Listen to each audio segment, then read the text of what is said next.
Bienvenue à vous, chères étincelles. Je suis très heureuse de vous retrouver pour la météo des énergies de la semaine du 12 au 18 janvier. Que nous réserve cette semaine? Quelles sont les énergies qui vont influencer notre semaine? J'ai vu une carte se retourner. L'avez-vous vu aussi? On va aller la rechercher. Elle s'est cachée. Waouh! La nuit et la fidélité. Ok. Nous avons en fait pour moi deux énergies très très importantes en deux decks les nouvelles. Tout d'abord, avec la fidélité, on sent que les relations, les liens cette semaine vont être très très mises en avant, très importantes. Il s'agira dans ces relations amicales, intimes, familiales, pourquoi pas aussi professionnelles, de loyauté, d'être là en soutien. Vous voyez, ces personnages en fait sont très unis et je pense que voilà, ça parle de belles unions, de belles collaborations et surtout de pouvoir compter sur quelqu'un ou que quelqu'un compte sur nous. Voilà, d'être un pilier quelque part ou de pouvoir se reposer sur d'autres personnes qui sont fiables cette semaine. Ensuite, nous avons la nuit. Peut-être que quelque chose ici est en jeu, peut-être qu'il peut y avoir une révélation, des prises de conscience, peut-être même des insomnies cette semaine qui vont peut-être nous amener à avoir, oui, des prises de conscience, des flashs, des éclairs, des espèces de prémonitions ou en tout cas des résolutions de problèmes qui peuvent nous travailler et que pendant la nuit, nous pouvons justement avoir des conseils, des messages importants.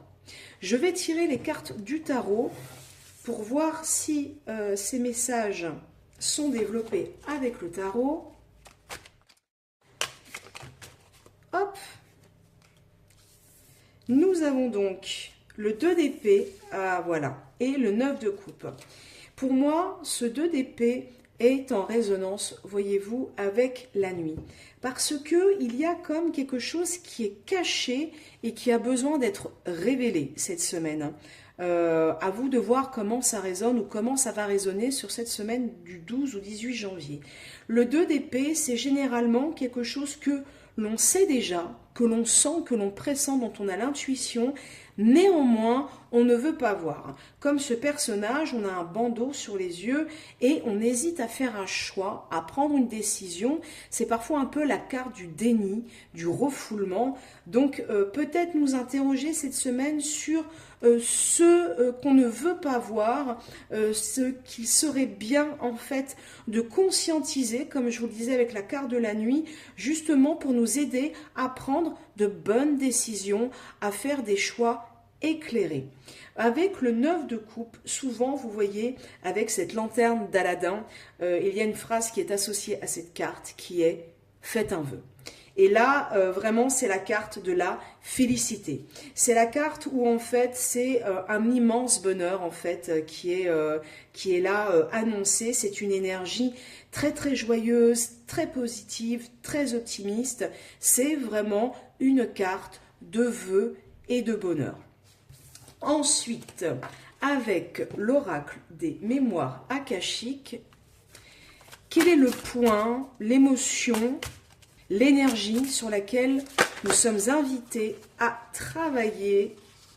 Elles sont venues un peu dans tous les sens. Eh bien, c'est le mouvement. Il y a quelque chose cette semaine qui va peut-être se déplacer. Soit c'est nous, de façon imagée, qui allons peut-être nous déplacer, donc soit concrètement, mais soit aussi, moi je l'entends plus au sens métaphorique, c'est-à-dire peut-être que nous allons nous déplacer dans notre manière de voir les choses, les gens, une situation. Nous allons devoir peut-être nous adapter, faire un mouvement, un pas de côté en fait, en tout cas un déplacement, un mouvement différent pour pouvoir nous adapter à une nouvelle réalité, une nouvelle situation.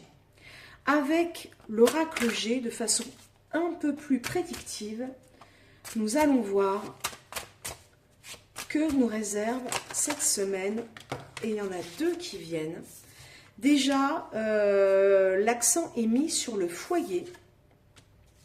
Et puis, il y a aussi la ville. Là, l'étoile en dos de deck, c'est clairement une immense protection pour cette semaine.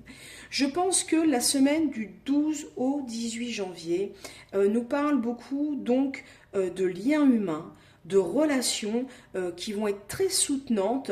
Il y a sûrement de nouveaux messages qui vont arriver à nous et qui vont nous aider peut-être à avoir des prises de conscience, à faire des choix éclairés là où nous avions du mal à y voir clair auparavant. Par ailleurs, justement, il y aura peut-être un déplacement. Avec la carte de la ville, ça peut être aussi un synonyme d'activité, justement de devoir se déplacer, de travailler. Il y a sûrement quelque chose en rapport avec le travail qui va bouger cette semaine, mais aussi avec le foyer. Parce que là, vous voyez, avec le feu, ça désigne justement tout ce qui est la sphère du foyer, de l'intimité, et c'est plutôt une carte très chaleureuse et très, comment dirais-je, et très bordante dans une énergie justement très hiver, l'âtre, le feu, le fait justement de se retrouver autour du feu, de se réconforter, de se serrer les coudes, d'être avec notre famille, que ce soit notre famille au sens propre ou au sens métaphorique. Voilà les énergies que j'ai pu lire pour vous pour cette semaine du 12 au 18 janvier. Je vous souhaite une excellente semaine et je vous dis à très bientôt.